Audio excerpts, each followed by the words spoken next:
Hello friend, good morning, welcome back to my channel. তোমরা সবাই কেমন আছো? আশা করি ভালো আছো, আর আমিও খুব ভালো আছি। তো আমার একটা নতুন একটা ব্লগে তোমাদের অনেক অনেক ওয়েলকাম এবং অনেক অনেক ভালোবাসা। তো আজকের ভিডিওটা শুরু করছি সকাল থেকে, আর আমি কিন্তু আছি 12 বাড়িতে। কালকে ব্লগে তো তোমরা সবাই দেখতেই পেয়েছো যে আমি মাকে নিয়ে ডাক্তার দেখাতে গেছিলাম, সেখান থেকে চলে এসেছিলাম বাড়ি। তো যাই হোক, কিন্তু আজকে চলে যাবো শ্বশুরবাড়ি, মানে সকালবেলায় চলে যাবো। স্নান টান করে নিয়েছি, দেখো এখন এ বাড়িতে পূজাটা করে নিয়ে মা ওদিকে হচ্ছে রান্না করছে। তো খাওয়া দাওয়া করে তারপর কিন্তু বেরিয়ে যাবো। তো আমার ভিডিও তোমরা কিন্তু দেখতে থাকো, আর অবশ্যই ভালো লাগবে, সাথে থেকো। তো চলো বন্ধুরা, সবার ফার্স্টে এই পূজাটা করে নিই, তোমরা ভিডিওটা কন্টিনিউ দেখতে থাকো। তারপর দেখো বন্ধুরা, আমি কিন্তু পূজাটা করে নিচ্ছি। আর হ্যাঁ, পূজাটা পূজাটা যে করছি, আমি কিন্তু ক্যামেরাটা সামনে রেখে করছি। তাই ও ক্যামেরাতে ওরকম দেখাচ্ছে যে বা হাত দিয়ে পূজা করছি, বুঝতে পারলো তো? সামনে ক্যামেরা রেখে করছি। তো যাই হোক, পূজা করার পরে এদিকে আমি চলে আসলাম রান্নাঘরে। মা দেখছি এদিকে চাউমিন করছে। তো প্রথমে চাউমিনটা সিদ্ধ করে নিয়েছে, এদিকে আলু আর হচ্ছে গাজরটা ভেজে নিয়েছে।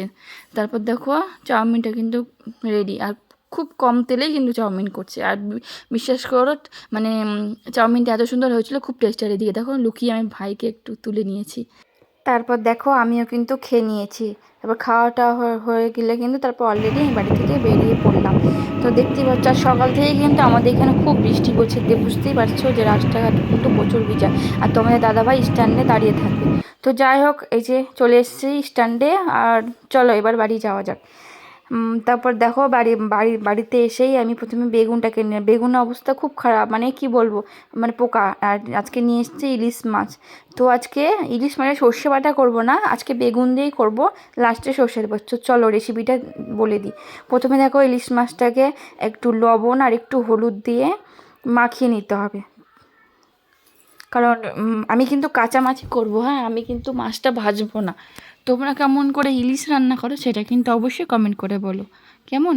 তো চলো একটা একটা করে ভালো করে হলুদ আর লবণটাকে মাখিয়ে নিই। আর এটা কিন্তু আমি 5 মিনিট আগে মাখিয়ে রেখে দিচ্ছি, যাতে লবণটা ভেতরে ঢুকে।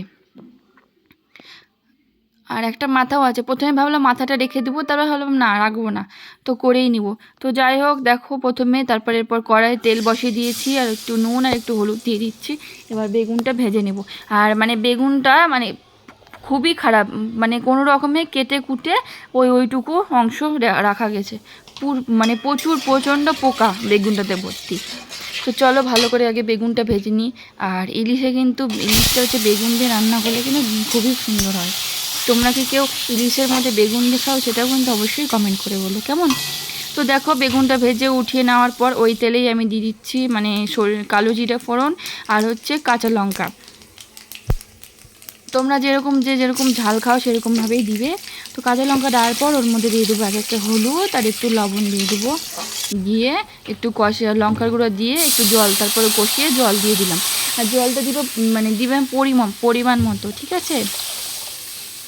আমরা ফ্যামিলিতে 3 জন মানুষ, তাই সেই অনুযায়ী আমি জলটা দিলাম। তো একটু ফুটবে, তারপর ঢাকনা দিয়ে ঢেকে দেওয়ার পর কিছুক্ষণ 10 মিনিট রেখে তারপর উঠিয়ে এই হলুদ লবণ দিয়ে মাখানো মাছগুলো আবার তার মধ্যে দিয়ে দিলাম।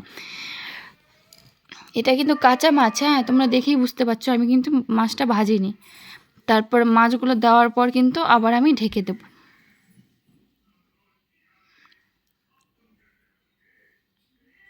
তারপর একটু নেড়ে নিচ্ছি। নাড়াটাড়া হয়ে পর কিন্তু আমি মাছটাকে আবার 5 মিনিট মতো ঢেকে দিচ্ছি, যেহেতু মাছটা একটু সিদ্ধ হবে। ঢাকনা উঠিয়ে দেখো ওর মধ্যে দিয়ে দিলাম আগে থেকে ভেজে রাখা ওই বেগুনগুলো, দেখলেই ভেজে রেখেছিলাম। তারপরে আবার বেগুন টেগুন দিয়ে আর একটু মতো আর 2-1 মিনিট মতো আবার ঢেকে রাখতে হবে। তারপর নামানোর আগে সর্ষে বাটা দিতে হবে।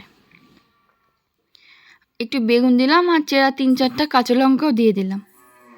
তারপর দেখো একটু নেড়ে নিচ্ছি, সব কিছু আগে মিক্স করে নিচ্ছি। দেখতেই পাচ্ছ কালারটা কিন্তু দারুণ এসছে। হ্যাঁ, আর লঙ্কার গুঁড়া কিন্তু অবশ্যই দিবে তোমরা, কেমন? দেখছো? তারপর দেখো আমি ঢাকনা দিয়ে আবার ঢেকে দিলাম। ঢাকনা তারপর দেখো 2 মিনিট পর আবার খুলে এর মধ্যে সর্ষে, কাঁচা লঙ্কা আর একটু আদাও দিয়েছি। আদা দিলে না টেস্টটা ভালো হয়। ঠিক আছে। ওই তারপর বাটাটা আমি দিয়ে দিলাম। তারপর দেখো পুরো গ্রেভি হয়ে এসছে না মাছটা, কিন্তু বিশ্বাস করো এত সুন্দর খেতে হয়েছিল, দারুণ হয়েছিল ইলিশ মাছটা।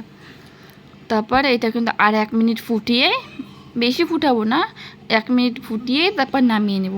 তারপর দেখো নামিয়ে নিয়েছি, কেমন হয়েছে কালারটা অবশ্যই কমেন্ট করে বলো।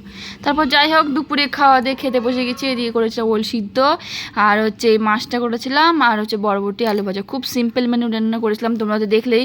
আমি বাবার বাড়ি থেকে আসলাম, খুব তাড়াহুড়ো করেই রান্না করেছি।